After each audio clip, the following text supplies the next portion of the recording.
Oke, assalamualaikum. Salam barber Indonesia.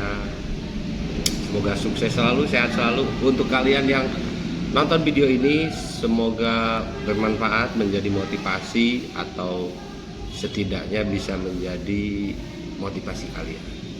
Kalau ada yang positif, silahkan diambil. Tapi kalau ada yang kurang positif, jangan diambil. Oke. Di sini gue mau cerita sedikit ya, bagaimana bisa gua ada di barber, bagaimana bisa gua buka barber, kenapa gua buka barber, kenapa gua memilih barber. Oke. Nah itu sebelum kita lanjut, untuk kalian yang sedang merencanakan usaha apa, ya kan, untuk beralih profesi apa yang baik, yang bagus, yang ya menurut style kalian itu cocok lah. Nah, mungkin barber bisa menjadi solusi kalian. Oke, kita kembali ke topik awal. Kenapa sih gua bisa berada di barber, bisa buka barber, bisa jadi barber? Kenapa? Karena hidayah. Nah, oke. Ini paling lucu, guys. Ini yang unik, yang lucu, yang menurut gua juga kalau flashback, kalau bisa flashback, kenapa nggak dari dulu? Nah, itu kan.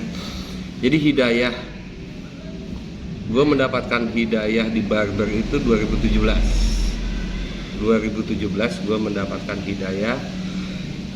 Karena apa? Karena kesulitan. Yes, betul. Anak dua, ekonomi sulit, sudah jatuh ke sana ke sini, bangun udah ini. Tapi tidak langsung terbayang barber, tidak, karena memang gue dulu itu 7 kali kerja ya. Kita flashback sebelum ke barber, dan ini pun, kisah ini pernah gue ceritain di channel YouTube temen gue pribadi. Ada teman-teman barber gue pernah menceritakan kisah ini ke dia di channel dia. Oke. Berawal dari, sebenarnya kalau mengkisahkan barber, emang jauh sebelumnya gue sudah mengenal gunting. Gue senang dengan gunting. Jadi ketika kelas 1 SMP itu, tahun-tahun baheula, gue sering mengeksplor. Mungkin bakat terpendam, gue explore itu. Korbannya ya adik gue nomor 2, dia yang menjadi korbannya. Jadi gue bikin, ya belum jelas lah dulu itu, tapi tetap baiknya orang tua gue disupport. Nah itulah, jadi gue disupport. Dulu itu waktu zaman SMP, gue dibeliin mesin Wahl super taper yang pakai kabel itu.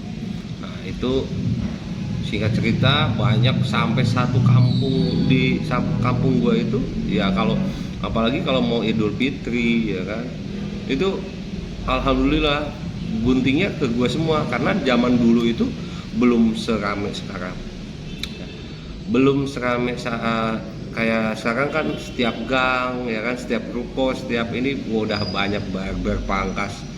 Alhamdulillah sudah banyak teman-teman kita juga yang sukses di industri ini. Kalau dulu belum ada, masih sulit. Gue inget dulu rumah gue itu di Ciapus. Kalau mau potong rambut itu harus ke kota, ke daerah-daerah Pancasan, Tugu Kujang, itu banyak. Cuman belum ada barber, masih pangkas rambut. Nah, jadi tetangga-tetangga, teman-teman itu semua pada ngumpul kalau mau motong rambut itu. Alhamdulillah ngebaris. Dibayarnya pun tidak dengan uang, ada yang dengan kopi, rokok, ada yang ya ada juga yang ngasih uang, itu nominalnya juga aduh kayak ya alhamdulillah lah untuk kelas SMP ya, itu otodidak cuman memang kenapa alhamdulillahnya tuh dimudahkan. Jadi karena memang sudah ada apa ya namanya, style dari di situ gitu ya. Jadi gue menikmati. Singkat cerita, gue tidak ada di kenapa gue tidak memperdalam. Nah itu aneh. Tapi tidak ini juga. Kenapa? Karena dulu zaman masih muda ya, masih kecil, gue juga senang mencari ilmu baru ya kan. Dan ketika itu gue ikut paman gue. Jadi gue punya paman, dia kerja di tempat hiburan. Nah gue ikut kerja sama dia sebagai office boy. Lu tahu dong office boy dulu bukan cleaning service ya, gue panggilannya office boy dulu. Ya gue nyapu, ngepel, itu masih sekolah. Sampai gue itu nggak lama jadi chef di situ. Jadi chef, kalau bahasa dulu cook ya, cook. Di sana itu sampai SMA kelas berapa gue lupa. Jadi pagi sekolah, pulang sekolah tidur, sore berangkat, subuh pulang. Nah itu kegiatan. Terus sampai ada jenuh, gue resign, gue fokus sekolah. Tapi faktor ekonomi down, hancur-hancuran lah ekonomi, hancur-hancuran. Sampai gue ngamen, gue ngamen di Tugu Kujang itu tahun berapa ya? Ya 2005, 2003 itu gue ngamen di Tugu Kujang. Jadi gue ngerasain kayak anak-anak sekarang tuh banyak ya ngamen di angkot. Gue ngerasain kalau dulu gue nggak ikut angkot. Gue jadi lampu merah, di lampu merah itu gue ngamen, di lampu merah gue ngamen. Jadi kalau berhenti gue ngamen. Nah itu sampai tapi sambil sekolah. Nah setelah itu gue fokus sekolah sampai lulus gue jadi chef lagi di salah satu kafe di daerah Jambu 2. Nah di daerah Jambu 2 lah di situ gue jadi chef juga di situ, tapi nggak lama, beberapa ya adalah setengah tahun ya kurang lebih. Terus gue diajak kerja sama paman gue lagi. Jadi paman gue ada satu, dia kerja di Cilengsi daerah Kelapa Nunggal di salah satu karoseri.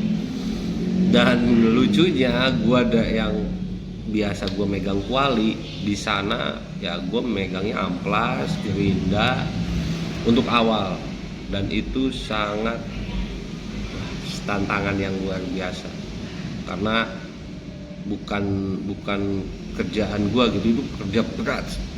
Gue di situ ngangkat plat besi itu paling ringan itu hampir 120 kilo ya kan, 250 kilo. Tapi alhamdulillah karena memang gue punya jiwa penasaran, ingin ngulik terus. Apapun yang gue kerjain gue pasti ngulik. Jadi di situ gue belajar ngelas, gue bisa ngelas, dan akhirnya gue jadi di bagian cutting, bending, nah, bagian bikin kerangka. Sebelum masuk assembling, nah tugas gue dulu tuh bikin kerangkanya, bikin ini, baru masuk assembling perakitan. Nah, di situ alhamdulillah gue sampai bisa nikah itu dari situ. Gue bisa nikah sama istri gue yang sekarang ini alhamdulillah dari kerjaan gue di karoseri. Cuman karena pola hidup gue jelek, Jadi pola hidup gue jelek banget. Gue tuh nggak pernah yang namanya minum air putih. Seringnya itu kopi, terus minuman yang kemasan gitu. Kopi, minuman kemasan, ayo tiap pagi, siang, sore itu minumnya itu. Dan akhirnya gue kena batu ginjal. Nah, di situ gue batu ginjal. Awal kena gue masih kerja, gue paksain, dan sampai ownernya pun bilang, ya udah nggak apa-apa, lu bikin aja ininya, nanti yang lain yang ngerjain, yang ngangkat lu. Cuman di situ gue ada rasa nggak enak. Nah, ditambah gue itu udah punya anak, istri juga, belum punya anak, udah punya istri, belum punya anak, hamil kalau nggak salah, anak pertama hamil. Nah, di situ gue punya modal sedikit, gue resign karena memang fisik sudah tidak mendukung. Gue resign, gue beralih ke konter. Nah, memang selama kerja gue di karoseri, inilah semangat kerja gue tuh nggak putus ya. Walaupun gue ada kerja tetap, tapi gue jualan pulsa tiap minggu tuh, gue tagih-tagihin ke teman-teman. Gue jual pulsa, gue jual rokok dan lain-lain lah pokoknya. Ya, karena dulu gue punya channel untuk ke pulsa, ya udah gue bukalah counter pulsa. Gue jual handphone juga di situ, lambat laun gue jual handphone dan lain-lain. Sampai akhirnya ya karena memang itu kehidupan harus gue jalani, counter itu tidak bertahan dan mengharuskan gue hijrah. Ya hijrah lah pokoknya, yang tadinya di sini gue harus pindah, pokoknya harus hijrah perjalanan. Gue nggak punya apa-apa, cuman gue punya teman. Jadi gue nggak punya apa-apa, tapi gue punya teman, karena dulu gue sering suka bergaul dan lain-lain. Alhamdulillah gue ketemu teman gue yang menjadi security di salah satu rumah makan paling gede lah di daerah kawasan BNR, itu paling gede itu rumah makan. Nah, singkat cerita gue ngobrol sama dia, gue minta kerjaan, gue suruh bikin CV. Alhamdulillah gue ngelamar, dan dari 10 orang itu gue yang masuk, gue yang terpilih. Di situ ya alhamdulillah gue berjalan. Nah, gue hijrah, ngontrak sama anak, sama istri. Anak gue masih usia 4 bulan. Nah, di situ setelah gue hijrah, gue jadi security. Nah, disinilah ada uniknya lagi.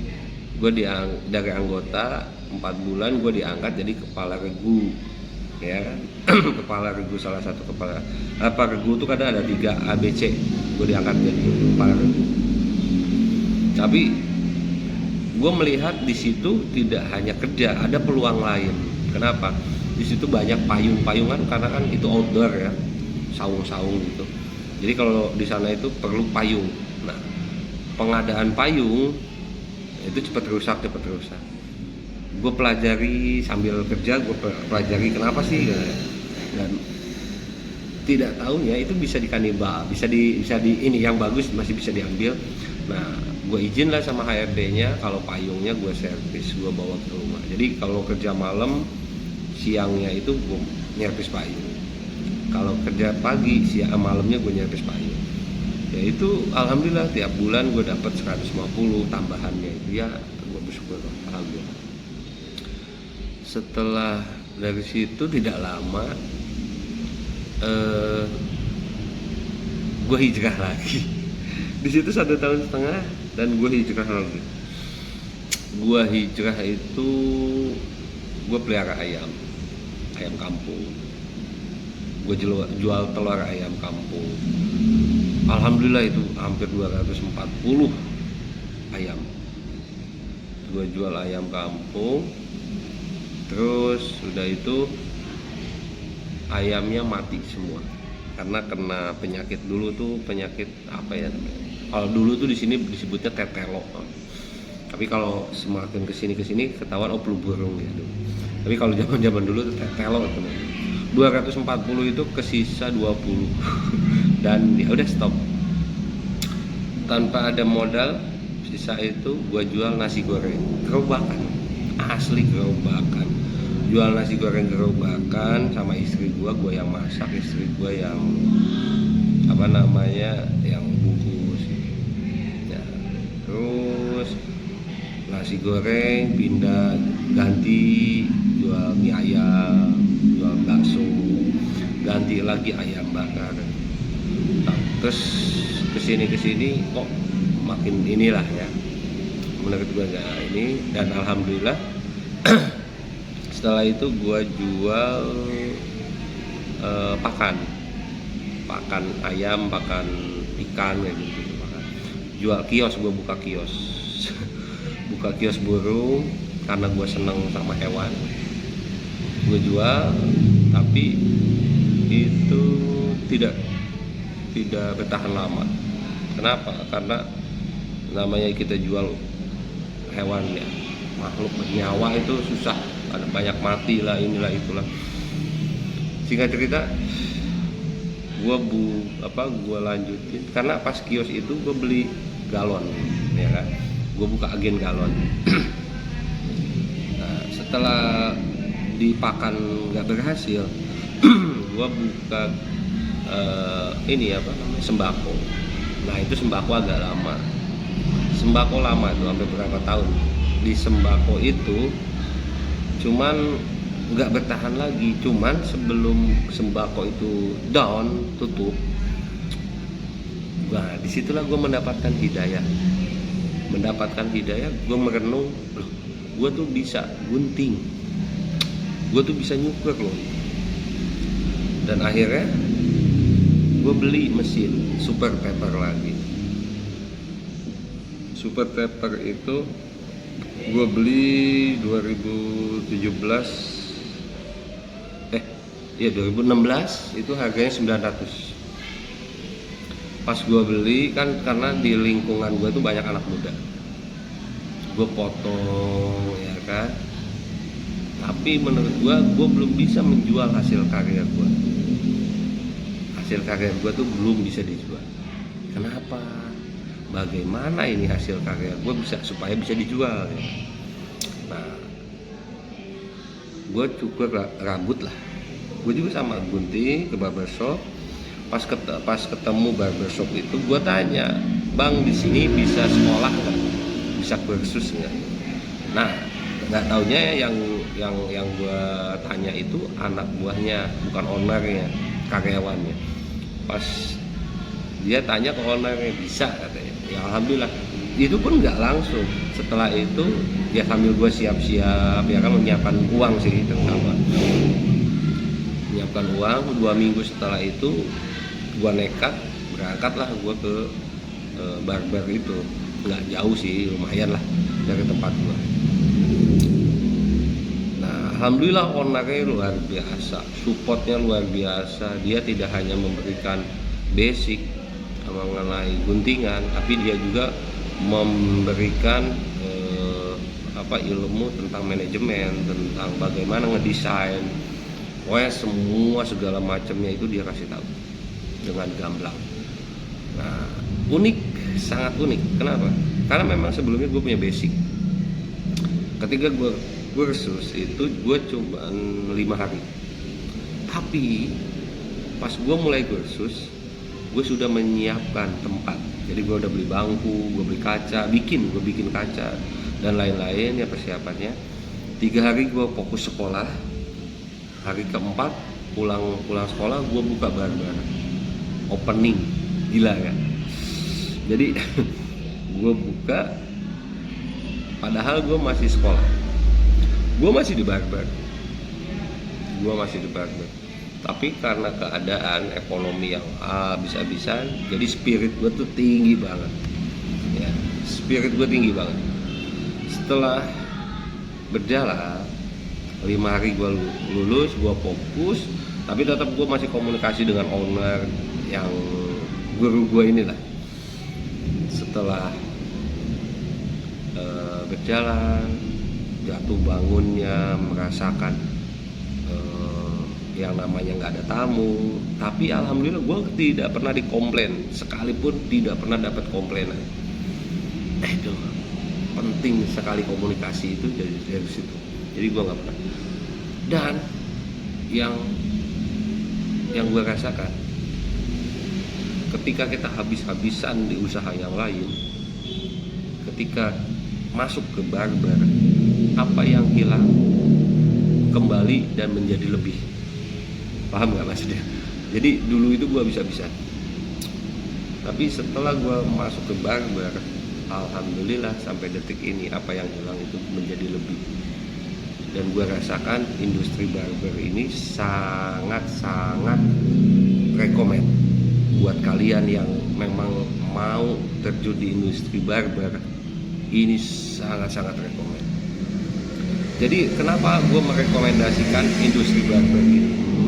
Karena satu, modalnya sekali, modal pokoknya itu sekali, modal berjalannya itu ya hanya bedak. Kalaupun lu pakai silet ya berarti pembelian silet, sabun. Kalau lu ada keramas di situ berarti pakai sabun.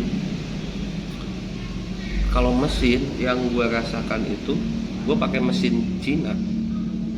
Kalau banyak orang yang bilang mesin kerupuk lah ya, dan whatever lah. Tapi apa ya? Itu mesin bisa bertahan sampai 2 tahun. 2 tahun itu dengan harga di bawah 500.000, keuntungannya sudah luar biasa. Nah di situ. Jadi untuk kalian yang mau terjun di industri barber, gue sangat mendukung, tapi tolong konsisten. Nah, jadi waktu jam bukanya itu harus konsisten. Ya, terus belajar, karena model-model rambut, tulang kepala manusia itu beda-beda. Ya, dari situlah kita perlu terus belajar komunikasi dengan baik. Nah, nanti gue jelaskan di video selanjutnya, di video berikutnya, tentang berapa sih modal pertama untuk barber ya. Kalau untuk saat ini ya gue menceritakan kisah gue, ya mudah-mudahan nanti video ini bisa ditonton oleh anak-anak gue, menjadi motivasi dia juga, bahwa orang tuanya tuh sejatuh bangun itu. Nah ini sedikit kilas balik perjalanan gue dari yang tadinya pekerja, usaha, dan sampai sekarang jadi barber. Alhamdulillah sekarang gue menikmati ada di industri barber ini. Jadi untuk kalian yang memang baru mau mencoba, memulai, gue sarankan perbanyak teman di media sosial, di grup-grup, terus di komunitas barber, pangkas ataupun salon. Perbanyak teman-teman, untuk apa? Untuk menambah wawasan.